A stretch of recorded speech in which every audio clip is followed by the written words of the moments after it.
सारेगामा कारवां mini भक्ति। जय श्री कृष्ण। भगवद गीता सप्तम अध्याय। अथ सप्तमोध्याय ज्ञान विज्ञान योग। गीता के हर अध्याय में कुछ ऐसी बात है जो हमें हमारे जीवन का मतलब समझाती है। इस 7वें अध्याय में कृष्ण हमें बताएंगे कि ज्ञान क्या होता है और विज्ञान क्या होता है। आइए दोस्तों, मैं शैलेंद्र भारती आपका स्वागत करते हुए इसका प्रारंभ करता हूं। जय श्री कृष्ण। श्री भगवानुवाच मय्यासक्तमनः पार्थ योगं युञ्जन्मदाश्रयः असंशयं समग्रं मां यथा ज्ञास्यसि तच्छृणु। श्री भगवान बोले, हे पार्थ, अनंत प्रेम दिखाते हुए तू मुझको अपने मन में रख। सच्चा भाव रखते हुए योग में लगा रहे। अब मैं तुझे विभूति, बल, ऐश्वर्यादि गुणों से युक्त तेरे अपने ही आत्म रूप के बारे में बताऊंगा, ताकि तू मेरे बारे में कोई संशय न रखे। दोस्तों, कृष्ण अर्जुन को वो सब कुछ बताना चाहते हैं जिससे अर्जुन कृष्ण पर कभी संशय न करे। आप सोचेंगे कि भगवान अपने भक्त को अपनी ही महिमा के बारे में क्यों बताना चाहते हैं? क्योंकि भगवान अपने भक्त का भला चाहते हैं। उसे वो हर चीज बताएंगे जिससे उनका भक्त अपने जीवन में सफल हो सके। ज्ञानं तेहं सविज्ञानम् इदं वक्ष्याम्यशेषतः यज्ञात्वा नेह भूयोऽन्यत् ज्ञातव्यमवशिष्यते। कृष्ण अर्जुन को तत्व ज्ञान देंगे। इस तत्व ज्ञान में जो भी विज्ञान है उसे भी कृष्ण अर्जुन को बताएंगे। ये तत्व ज्ञान आखिर है क्या? ये वो ज्ञान है जिसको जानने के बाद संसार में फिर और भी कुछ जानने योग्य शेष नहीं रह जाता। परम तत्व परमात्मा की जानकारी को ही ज्ञान कहते हैं। यही सबसे बड़ा ज्ञान होता है।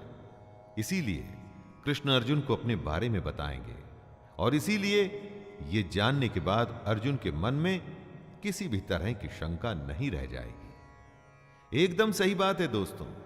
भगवान के बारे में जानने के बाद और कुछ जानने को बचता ही कहां है। मनुष्याणां सहस्रेषु कश्चिद्यतति सिद्धये यततामपि सिद्धानां कश्चिन्मां वेत्ति तत्त्वतः। कितने ही लोग दुनिया में पूजा पाठ करते हैं, परंतु हजारों मनुष्यों में कोई विरला ही होता है जो मुझे प्राप्त करने के लिए यत्न करता है। और उन यत्न करने वाले योगियों में कोई एक मेरे परायण होकर मुझको तत्व से अर्थात यथार्थ रूप से जानता है।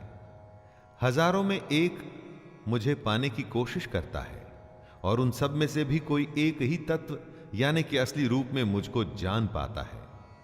दोस्तों, कृष्ण को आप देवकी पुत्र, बंसी बजैया, कंस हरता या सारथी के रूप में ही ना देखें। असल में कृष्ण क्या हैं, यही वो अर्जुन को बता रहे हैं। भूमिरापो नलो वायुः खं मनो बुद्धिरेव च अहंकार इतीयं मे भिन्ना प्रकृतिरष्टधा अपरेयमितस्त्वन्यां प्रकृतिं विद्धि मे परां जीवभूतां महाबाहो ययेदं धार्यते जगत्। कृष्ण सबसे पहले अपनी स्वयं की प्रकृति के बारे में बता रहे हैं। वो कहते हैं कि पृथ्वी, जल, अग्नि, वायु, आकाश, मन, बुद्धि और अहंकार, ये 8 प्रकार से विभाजित मेरी ही प्रकृति है। दोस्तों, 5 तत्व यानी कि 5 एलिमेंट्स और उनके साथ में मन, बुद्धि और अहंकार, जिससे कि ये सारी दुनिया और हम बने हैं, ये स्वयं कृष्ण हैं। कृष्ण आगे कहते हैं कि ये 8 प्रकार के भेदों वाली अपरा अर्थात मेरी जड़ प्रकृति है। और हे महाबाहो, इससे दूसरी को, जिससे ये संपूर्ण जगत धारण किया जाता है, उसे मेरी जीव रूपा परा अर्थात चेतन प्रकृति जान। जड़ प्रकृति मतलब वो सारी स्थूल दुनिया जिसको हम चारों तरफ देखते हैं, और परा यानी कि चेतन प्रकृति यानी कि सटल नेचर हुई जीवात्मा, वो आत्मा जो हम सब में मौजूद है। एतद्योनीनि भूतानि सर्वाणीत्युपधारय अहं कृत्स्नस्य जगतः प्रभवः प्रलयस्तथा। जो सब कुछ है वो कृष्ण में से ही आया है और एक दिन उसी में विलय भी हो जाता है। इसी बात को समझाते हुए कृष्ण कह रहे हैं, हे अर्जुन, तू ऐसा समझ के संपूर्ण भूत इन दोनों प्रकृतियों से उत्पन्न होने वाला है और मैं संपूर्ण जगत का प्रभाव तथा प्रलय हूं, अर्थात संपूर्ण जगत का मूल कारण मैं ही हूं। दोस्तों, दुनिया कृष्ण से ही शुरू हुई है और उन्हीं में खत्म हो जाएगी। वे ही इस दुनिया के मूल कारण बेसिक रसों में है। हम, ये जमीन, आसमान, हवा, पानी और आत्मा, सब कुछ कृष्ण है और कुछ भी नहीं। कृष्ण को हम जिस रूप में देखते या सुनते हैं वो कृष्ण नहीं। असली कृष्ण क्या है वो यहां बताया गया है। मत्तः परतरं नान्यत् किंचिदस्ति धनंजय मयि सर्वमिदं प्रोतं सूत्रे मणिगणा इव। कृष्ण ने अर्जुन से कहा था कि योग में लग के मन में सिर्फ कृष्ण होना चाहिए, तभी योग साधना पूरी होगी। लेकिन मन में कौन सा कृष्ण होना चाहिए? कृष्ण स्वयं उसी की व्याख्या कर रहे हैं। हे धनंजय, मुझसे भिन्न दूसरा कोई भी परम कारण नहीं है। यह संपूर्ण जगत सूत्र में मुझसे ही बंधा हुआ है, मुझ में ही गुथा हुआ है। कृष्ण के अलावा दूसरा कुछ भी नहीं है। दोस्तों, जो सब कुछ है वो कृष्ण है। ये बात सुन के आसानी से शायद समझ में ना आए, लेकिन थोड़ी सी भी कोशिश करेंगे तो समझ जाएंगे। इस दुनिया में आपको जो भी दिखता है और जो नहीं भी दिखता वो कृष्ण ही है, जिसका सीधा सा मतलब है कि कृष्ण के अलावा और कुछ भी नहीं। श्री भगवानुवाच रसोऽहमप्सु कौन्तेय प्रभास्मि शशिसूर्ययोः प्रणवः सर्ववेदेषु शब्दः खे पौरुषं नृषु। कृष्ण इस श्लोक में अपने तत्व, अपने असली रूप, इस दुनिया के असली विज्ञान के बारे में बता रहे हैं। वो कहते हैं, हे अर्जुन, मैं जल में रस हूं। किसी भी द्रव्यशील वस्तु का सार उसका रस होता है। दुनिया में जितना भी गीलापन है, कृष्ण उसमें रस है। चंद्रमा और सूर्य में कृष्ण प्रकाश है। चंद्रमा और सूर्य से अगर उनका प्रकाश छीन लेंगे तो क्या बचेगा? कुछ भी नहीं। यही प्रकाश कृष्ण है। संपूर्ण वेदों में ओंकार भी मैं ही हूं। वेद तो बड़े हैं, बहुत बड़े हैं। पूरे वेदों में से अगर एक चीज निकालनी हो तो वो क्या है? ओम। ये ओंकार ही कृष्ण है। आकाश में कृष्ण शब्द है। शब्द वो होता है जो स्पेस में गुंजायमान होता है दोस्तों, और वही कृष्ण है। और पुरुषों में कृष्ण उनका पुरुषत्व है। पुण्यो गंधः पृथिव्यां च तेजश्चास्मि विभावसौ जीवनं सर्वभूतेषु तपश्चास्मि तपस्विषु। जिस भी वस्तु में जो पवित्र है, जो भी किसी वस्तु की विशेषता है, वो कृष्ण है। वो कहते हैं कि मैं पृथ्वी में पवित्र गंध हूं, यानी कि सुगंध रूप कृष्ण में ही ये पृथ्वी पिरोई हुई है। अग्नि में मैं तेज हूं, आग में सब जल करके राख हो जाता है। आग के पास जाने पर जो हमें जलाता है वो उसका तेज होता है, और यही तेज कृष्ण है। संपूर्ण भूतों में उनका जीवन है। जितने प्राणी हम देखते हैं, इंसान, जानवर, पेड़ पौधे, बैक्टीरिया या कुछ भी, उनमें जो जीवन है वो कृष्ण ही है। और तपस्वियों में वो तप है। तपस्वियों का तप उसकी सबसे बड़ी शक्ति होती है दोस्तों, और वो तप कृष्ण ही है। बीजं मां सर्वभूतानां विद्धि पार्थ सनातनं बुद्धिर्बुद्धिमतामस्मि तेजस्तेजस्विनामहम्। कृष्ण अपने असली रूप की एक एक परत धीरे धीरे खोल रहे हैं।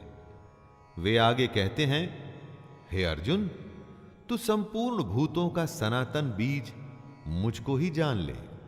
जितने भी जीव आपको दिखते हैं, या जो आज से पहले थे और आज के बाद आएंगे दोस्तों, उन सब का सनातन बीज यानी कि उन सब जीवों की उत्पत्ति का कारण कृष्ण ही है।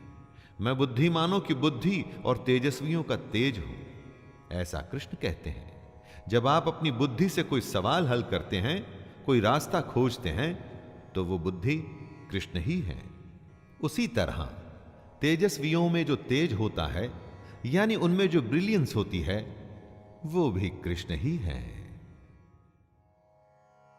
बलं बलवतां चाहं कामराग विवर्जितं धर्मविरुद्धो भूतेषु कामोऽस्मि भरतर्षभ। दोस्तों, किसी भी चीज का जो गुण है वो कृष्ण है, जैसा कि वो अर्जुन को बता रहे हैं। कहते हैं, हे भरत श्रेष्ठ, मैं बलवानों का आसक्ति और कामनाओं से रहित बल अर्थात सामर्थ्य हूं। वो बलवानों का गुण है, यानी कि उनका बल है दोस्तों, लेकिन वो बल जो आसक्ति और कामना से रहित है। काम और क्रोध से परे जो बल है वो श्री कृष्ण ही है। और सब भूतों में धर्म के अनुकूल अर्थात शास्त्र के अनुकूल काम जो है ना, वो भी कृष्ण है। जब लोग धर्म संकट में होते हैं कि क्या करें और क्या न करें, तो उनसे कहा जाता है कि जो शास्त्रों के हिसाब से ठीक है वही कर लीजिए, यानी कि शास्त्रों के अनुसार सही काम जो होता है ना, वो काम ही कृष्ण है। ये चैव सात्विका भावा राजसास्तामसाश्च ये मत्त एवेति तान् विद्धि न त्वहं तेषु ते मयि। जिसमें आत्मा होती है उसे ही भूख प्यास लगती है, लेकिन आत्मा का खुद भूख प्यास से कोई लेना देना नहीं। बात जरा पेचीदा है लेकिन इंटरेस्टिंग है दोस्तों। कुछ ऐसा ही कृष्ण इस श्लोक में कह रहे हैं।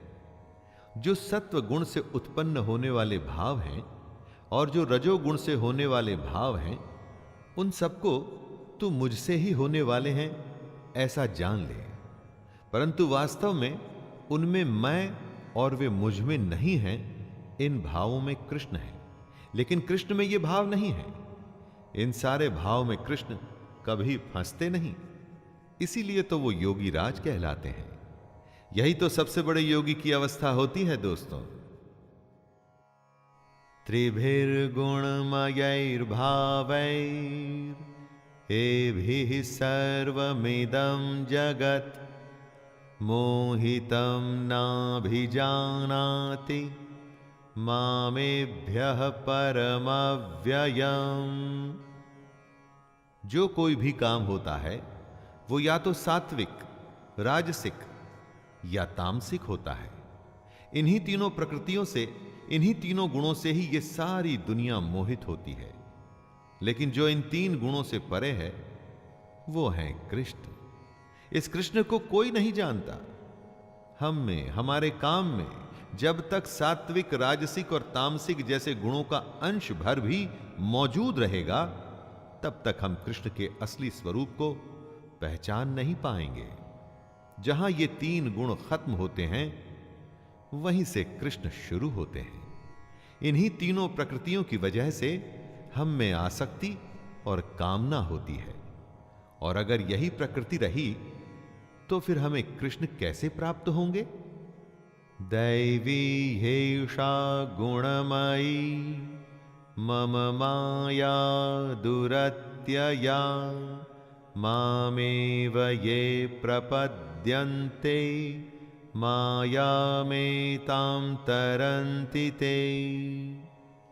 सात्विक, राजसिक और तामसिक जैसे तीन गुणों में ही सारी दुनिया फंस के रह जाती है। वो कृष्ण के असली स्वरूप को कभी पहचान नहीं पाती।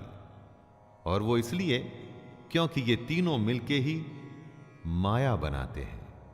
और माया से कौन बच पाया है? माया तो महा ठगनी होती है दोस्तों।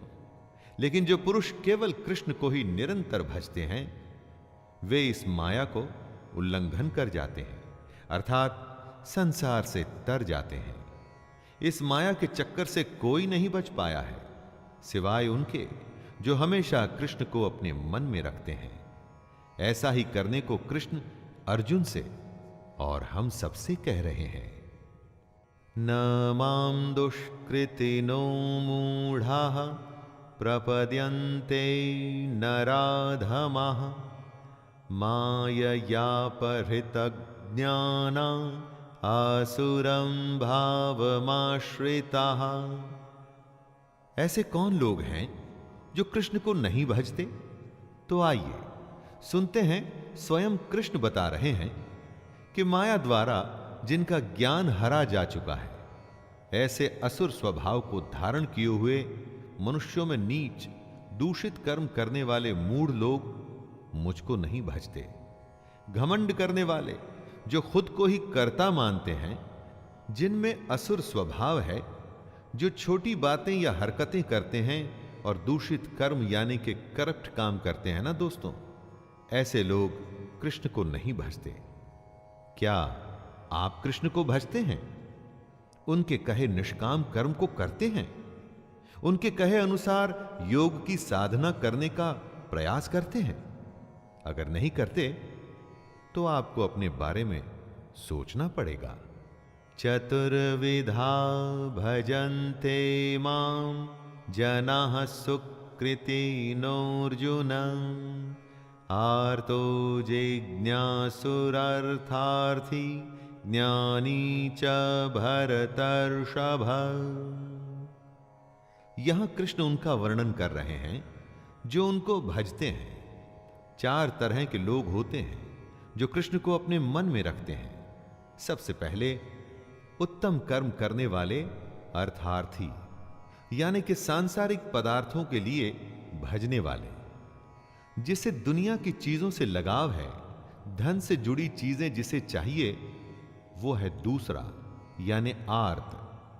जो अपने दुख से बचना चाहता है, वो है तीसरा जिज्ञासु, कृष्ण को यथार्थ रूप से जानने की इच्छा रखने वाला। और चौथा होता है ज्ञानी, जो कृष्ण को भजता है। अगर आप कृष्ण को भजते हैं तो देखिए कि इनमें से कौन सी श्रेणी में आप आते हैं। तेषां ज्ञानी नित्ययुक्त एक भक्तिर्विशिष्यते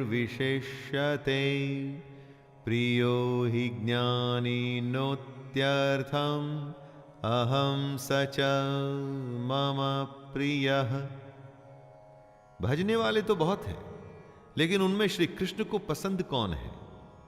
कृष्ण कहते हैं, हे अर्जुन, मुझ में एक ही भाव से स्थित अनन्य प्रेम भक्ति वाला ज्ञानी भक्त अति उत्तम है, क्योंकि मुझको तत्व से जानने वाले ज्ञानी को मैं अत्यंत प्रिय हूं और वह ज्ञानी मुझे अत्यंत प्रिय है। कृष्ण वजह भी बता रहे हैं, क्योंकि ज्ञानी उनके तत्व रूप को जानने की कोशिश करता है दोस्तों, इसीलिए वो कृष्ण को अत्यंत प्रिय है। सिर्फ नाम के लिए, स्वार्थ के लिए या अपने दुख से बचने के लिए अगर आप कृष्ण को भजेंगे तो कृष्ण को आप प्रिय कभी भी नहीं होंगे। उदारः सर्व एवैते ज्ञानी त्वात्मैव मे मतम् आस्थितः सहि युक्तात्मा मामेवान्नुत्तमां गतिम्। कृष्ण ने अपने भक्तों को 4 प्रकार की श्रेणी में रखा और इन चारों को कृष्ण उदार बताते हैं। कृष्ण क्यों इन सबको उदार बता रहे हैं? कृष्ण को भजकर क्या वो उन पर कोई एहसान कर रहे हैं?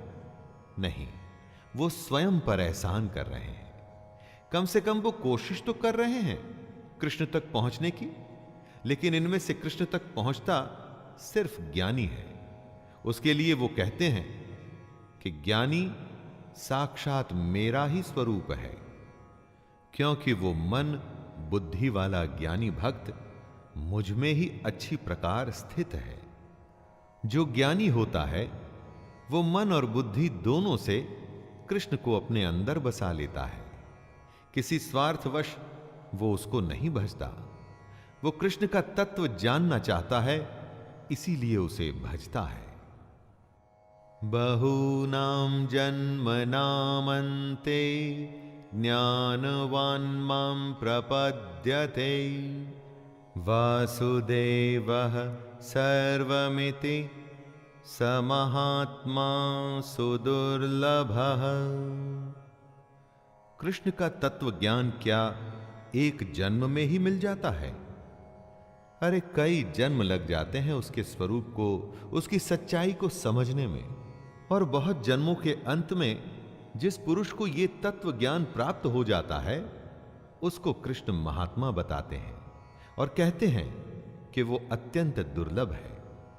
एक जन्म में अगर आप कृष्ण को समझने की कोशिश करें दोस्तों, और अगर वो समझ नहीं आया तो यह सिलसिला अगले जन्म में भी चलता है और अगले जन्म में भी। जो लगातार निरंतर अपनी कोशिश जारी रखता है वही सफल होता है कृष्ण को समझने में। सोचिए वो कितना दुर्लभ होगा दोस्तों। कामैस्तैस्तैर्हृतज्ञानाः प्रपद्यन्तेऽन्यदेवताः तं तं नियममास्थाय प्रकृत्या नियताः स्वया। अपने भोगों और कामनाओं की वजह से हर जन्म में हमारे संस्कार जमा होते रहते हैं। इन्हीं जमा हुए संस्कारों से हमारा स्वभाव बनता है और इसी स्वभाव की वजह से हम अपने देवता चुनकर उनकी पूजा करते हैं। आपकी प्रकृति एक ही जन्म में खत्म नहीं हो जाती, कई जन्मों का खेल होता है ये। हर जन्म में आप पाप पुण्य का लेखा जोखा बना के जाते हैं, इसी से आपका स्वभाव बनता है और आपको अपना देवता चुनने पर मजबूर करता है। हर देवता के नियम भी अलग होते हैं, फिर ये लोग इन्हीं नियमों का पालन करते हैं। यो यो यां यां तनुं भक्तः श्रद्धयार्चितुमिच्छति तस्य तस्याचलां श्रद्धां तामेव विदधाम्यहम्। कृष्ण ऐसे भक्तों के बारे में बता रहे हैं जो दूसरे देवताओं की पूजा करते हैं। कृष्ण कहते हैं जो जो सकाम भक्त जिस जिस देवता के स्वरूप को श्रद्धा से पूजना चाहता है, उस भक्त की श्रद्धा को मैं उसी देवता के प्रति स्थिर करता हूं। जैसी जिसकी भक्ति वैसी उसकी पूजा। कोई मूर्ति में भगवान देखता है, कोई वृक्ष में, कोई नदी में, तो तो कोई गौ माता में अपना ईश्वर देखता है। कृष्ण किसी में भेदभाव नहीं करते। वे समझा रहे हैं कि सकाम भक्त, कर्म करने वाला भक्त जिस भी देवता को चुन ले, कृष्ण उसकी भक्ति को उसके देवता में स्थिर करते हैं। सतया श्रद्धया युक्तस् तस्याराधनमीहते लभते च ततः कामान् मयैव विहितान् हितान्। आप अपना देवता चुन लीजिए। आपकी श्रद्धा को कृष्ण स्थिर करेंगे और फिर जब आप कृष्ण द्वारा स्थिर की गई श्रद्धा से अपने देवता को पूजेंगे तो उसका फल आपको अवश्य मिलेगा। हर देवता का अलग विधान होता है, अलग नियम। आपको जो फल मिलेगा वो उस देवता के नियम से ही मिलेगा, लेकिन उसके मिलने की गारंटी कृष्ण ले रहे हैं। वो आपकी श्रद्धा की भी गारंटी ले रहे हैं। आपको बस सकाम भक्त बनना है। इसका मतलब ये मत समझ लीजिएगा कि सब काम छोड़ करके सिर्फ भक्ति में लग जाना है। अपना काम अच्छे से करिए। उस अच्छे काम को पूरा करने की गारंटी कृष्ण की है दोस्तों। अंतवत्तु फलम तेषां तद्भवत्यल्पमेधसां देवान् देवयजो यान्ति मद्भक्ता यान्ति मामपि। जो जिसको पूजेगा, जो जिसको भजेगा, वो उसको प्राप्त होगा। जो कृष्ण छोड़कर दूसरे देवताओं की पूजा करना चाहते हैं, कृष्ण उनका स्वागत करते हैं, लेकिन कृष्ण साथ में चेतावनी भी दे रहे हैं कि देवताओं को पूजने वाले देवताओं को प्राप्त होते हैं और मेरे भक्त चाहे जैसे ही भजें, अंत में वे मुझको ही प्राप्त होते हैं। दोस्तों, आप किसको भजते हैं यह निर्णय आपका है। उसका फल भी फिर उसी पर निर्भर करेगा। कोई अगर कुटिल मार्ग चुनता है तो आप उसे रोक नहीं सकते। यह उसका खुद का फैसला है, लेकिन उसके बाद क्या होगा उसके लिए भी उसे तैयार रहना चाहिए। अव्यक्तम व्यक्तिमापन्नम मन्यन्ते माम बुद्धयः परं भावमजानन्तो ममाव्ययमनुत्तमम्। कृष्ण योगेश्वर हैं। महाभारत के समय वो शरीरधारी योगी थे। समझदार लोग कृष्ण के अव्यक्त रूप को समझने की कोशिश करते हैं, लेकिन बुद्धिहीन पुरुष उनको मनुष्य मानते हैं। इस श्लोक में कृष्ण इन दोनों के बीच का फर्क बता रहे हैं। दोस्तों, कृष्ण को मनुष्य मानने की गलती मत करिएगा, क्योंकि अगर आप ऐसा करेंगे तो अपना समय और जीवन जाया करेंगे।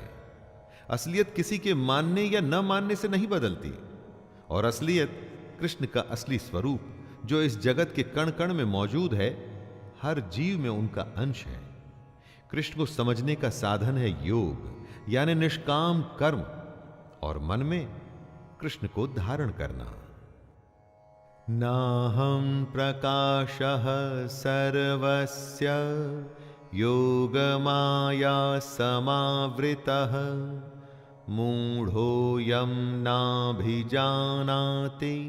लोको मामजमव्ययम्। ईंधन में अग्नि छुपी होती है।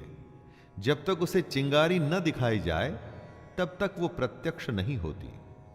उसी तरह से कृष्ण भी अपनी योग माया से छिपे हुए हैं।